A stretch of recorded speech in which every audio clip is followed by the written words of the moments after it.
Quoi faire à Jérusalem? Vous le savez, chaque semaine dans Les Bons Plans, Valérie Kutkovitch vous donne bien des trucs, des endroits où aller, surtout à ne pas manquer. Eh bien, c'est tout de suite, c'est maintenant, et on est super content de l'accueillir. Les bons plans pour profiter de la vie à l'israélienne, c'est tous les jours sur Studio Kalita. Alors, bonjour Valérie. Bonjour. Comment ça va? Très bien. Super, on va profiter de la vie à l'israélienne et surtout du Festival des Lumières qui revient. Bah oui, comme tous les ans, c'est généralement, pour moi, ça veut dire que c'est le début des vacances. C'est le début des vacances, ça fait 11 ans, voilà, on voit la belle affiche sur l'écran, donc 11 ans de Festival de Lumière. Exactement. Et chaque année des nouveautés. Ah oui, c'est chaque année quelque chose de complètement différent. C'est trop beau. Ça a beaucoup évolué, mais ça reste toujours très, très, très sympathique. Donc cette année, ça a lieu du 26 juin au 4 juillet. 26 juin, 4 juillet, toujours le soir? Toujours le soir, sauf le vendredi soir. Tous les soirs de 20h à 23h. Ouais. Le samedi de 21h à minuit. Ok. Voilà. Donc 3 parcours cette année? Alors cette année, 3 parcours. Dans la vieille ville ou à l'extérieur? Alors maintenant, ils font plus à l'extérieur, ce qui est bien parce que la vieille ville, c'était un peu encombré, difficile avec les poussettes.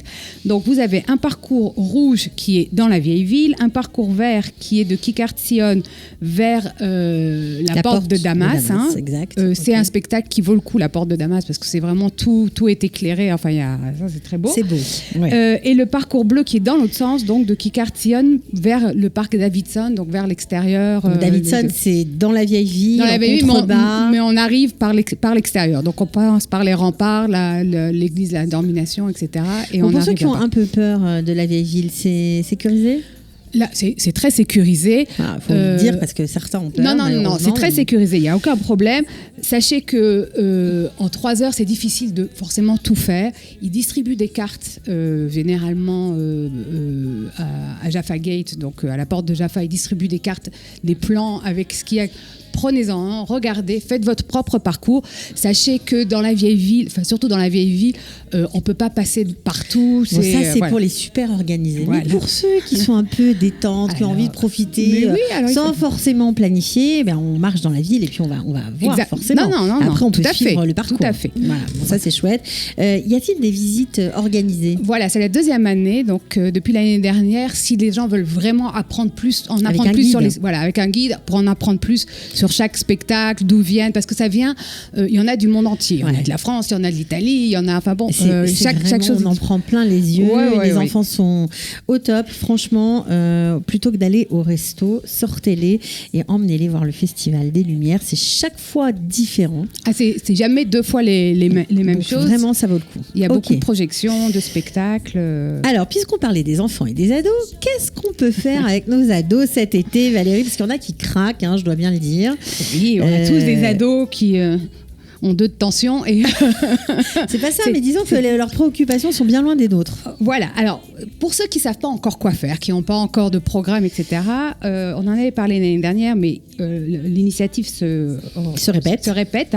Donc il y a une organisation qui s'appelle Shavuatov, qui s'occupe donc des jeunes qui montent en Kita Tête et Yud, donc 14-15 ans, filles et garçons, et qui les réunissent, et pendant une semaine, tous les jours, ils vont un peu ailleurs, ou à Jérusalem, ou même un peu plus loin, pour aider une organisation. Alors, donc c'est quoi? C'est un système de bénévolat? C'est un système de bénévolat, mais c'est très sympa parce qu'on se fait un petit groupe d'amis, de gens qu'on ne connaît pas. Moi, je sais que ma fille l'a fait il y a quelques années, elle était aussi madrera après, et elle continue à faire de la Hitnadvout avec les mêmes personnes, donc depuis des années après, soit à l'hôpital. Donc ça crée des liens, ça exactement.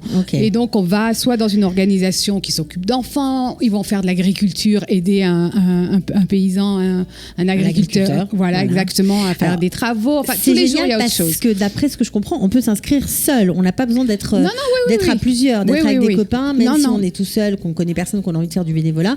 C'est un moyen de faire du bénévolat en groupe.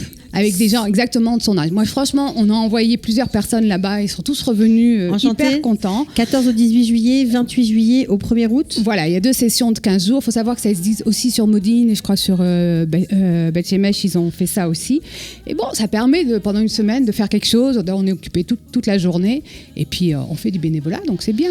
Bien sûr que c'est bien. Alors en plus, si vous voulez en savoir plus, en faire plus du bénévolat, à part Shavuatov, je crois qu'il y a un service à la mairie. Oui, il y a un service à l'Amérique qui s'occupe de bénévolat. Et si vous voulez, je vous ai mis le nom, c'est Nikki Kregor qui s'occupe de ça. Son numéro de téléphone, vous lui envoyez un petit mail et vous lui dites, si vous êtes sérieux évidemment, vous lui dites voilà, moi je suis intéressée par ça, et elle vous trouve a priori, elle vous dit voilà, dans telle association on a besoin pendant l'année, pendant les vacances. Ils cherchent toujours des gens qui ont envie de faire quelque chose, et c'est bien. Donc tout est sur jérusalemfuté.com bien évidemment, et on passe à une autre proposition, une autre information, on va dire ça comme ça, que j'ai adoré.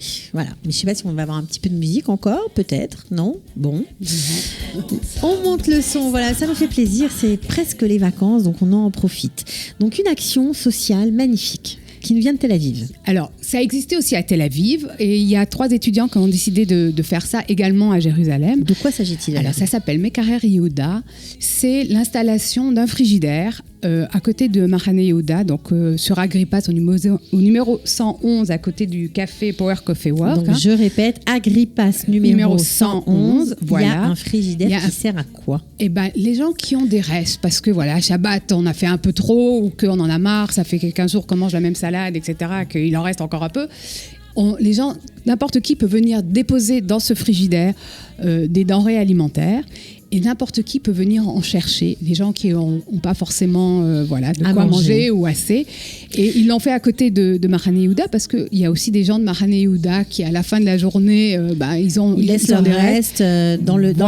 Exactement. Et puis on peut aussi faire ses courses à Mahane Yehuda et puis acheter 1 kilo d'orange pour nous, 1 kilo d'orange pour d'autres. Et le déposer dans ce frigo. Il est ouvert, accessible 24 heures sur 24. J'adore cette idée. Oui, ils ont voulu faire ça parce que donc il faut savoir, à peu près un tiers de ce qu'on achète, on le met à la poubelle, on finit par le jeter. Et eux, ils ont dit non, il faut qu'on fasse quelque chose. Et ils espèrent pouvoir en installer d'autres dans d'autres quartiers de Jérusalem. Et pour l'instant, il y en a. Bravo à ces étudiants, un frigidaire solidaire. Allez-y et déposez des denrées alimentaires. Ça aidera sûrement beaucoup d'entre vous. Voilà. Alors, on continue ? Oui. Avec l'agenda. Voilà, quelques sorties. Que se passe-t-il ? Alors, cette semaine, qu'est-ce qu'on a ? Alors, il y a une initiative le 25 et le 26 juin, il y a un spectacle de danse qui est un peu particulier, puisque c'est une troupe polonaise dans les cadres des polonaise d'adolescents, voilà, dans le cadre des relations israélo-polonaises, qui a décidé de monter un spectacle sur Irena Sandler, qui est une juste parmi les nations. On en a beaucoup entendu parler, puisqu'elle a sauvé 2500 juifs du ghetto de Varsovie. Elle les faisait sortir derrière dans son camion. Exactement.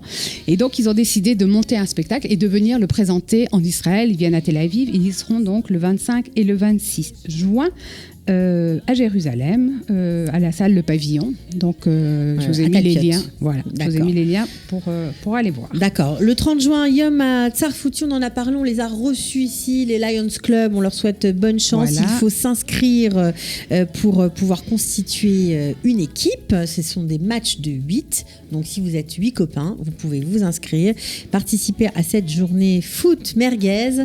Ça va être l'ambiance. Bah oui, c'est exactement. C'est pas toujours un mélange qui va avec, mais en tout cas, pas en même temps. Pas en même temps, voilà. Et apparemment, il y aura du beau monde. Allez-y, ça va être une très belle journée. En plus, il y aura des activités aussi pour les petits. Quoi d'autre, Valérie ? Alors, le même jour, le soir, après avoir fait du foot, il y a donc à 20h30 à Beth Shmuel la pièce L'héritage d'Anna. Voilà, je crois que... L'héritage d'Anna, 30 juin à Beth Shmuel. On a eu le plaisir de les recevoir. Studio Kadita, c'est la première fois que le grand metteur en scène Eli Chouraki va monter sur scène. Exact. Donc franchement, ne ratez pas cette pièce qui il paraît, parce qu'on ne l'a pas vue encore, cette adaptation de Annick Peretz. Et elle a été revue et corrigée. Il paraît qu'elle est géniale. Bah, alors allez-y. On va voir, on ne sait pas, on verra. Mais en tout cas, on leur souhaite bonne chance. Et surtout pour la première d'Eli Chouraki, vous serez agréablement surpris. Vous avez les dates, Valérie ? Oui, c'est le 30 juin. Donc 30 à 20h30 à Beth Shmuel. D'accord. Ok, ça c'est pour Jérusalem. Je crois qu'il y a d'autres dates en Israël. Israticket.com pour réserver et voir toutes les dates et les lieux. Extra. Donc... C'est la dernière info ou il y a non, d'autres infos? Alors, il y a encore infos. juste une petite info d'atelier pour gérer son budget.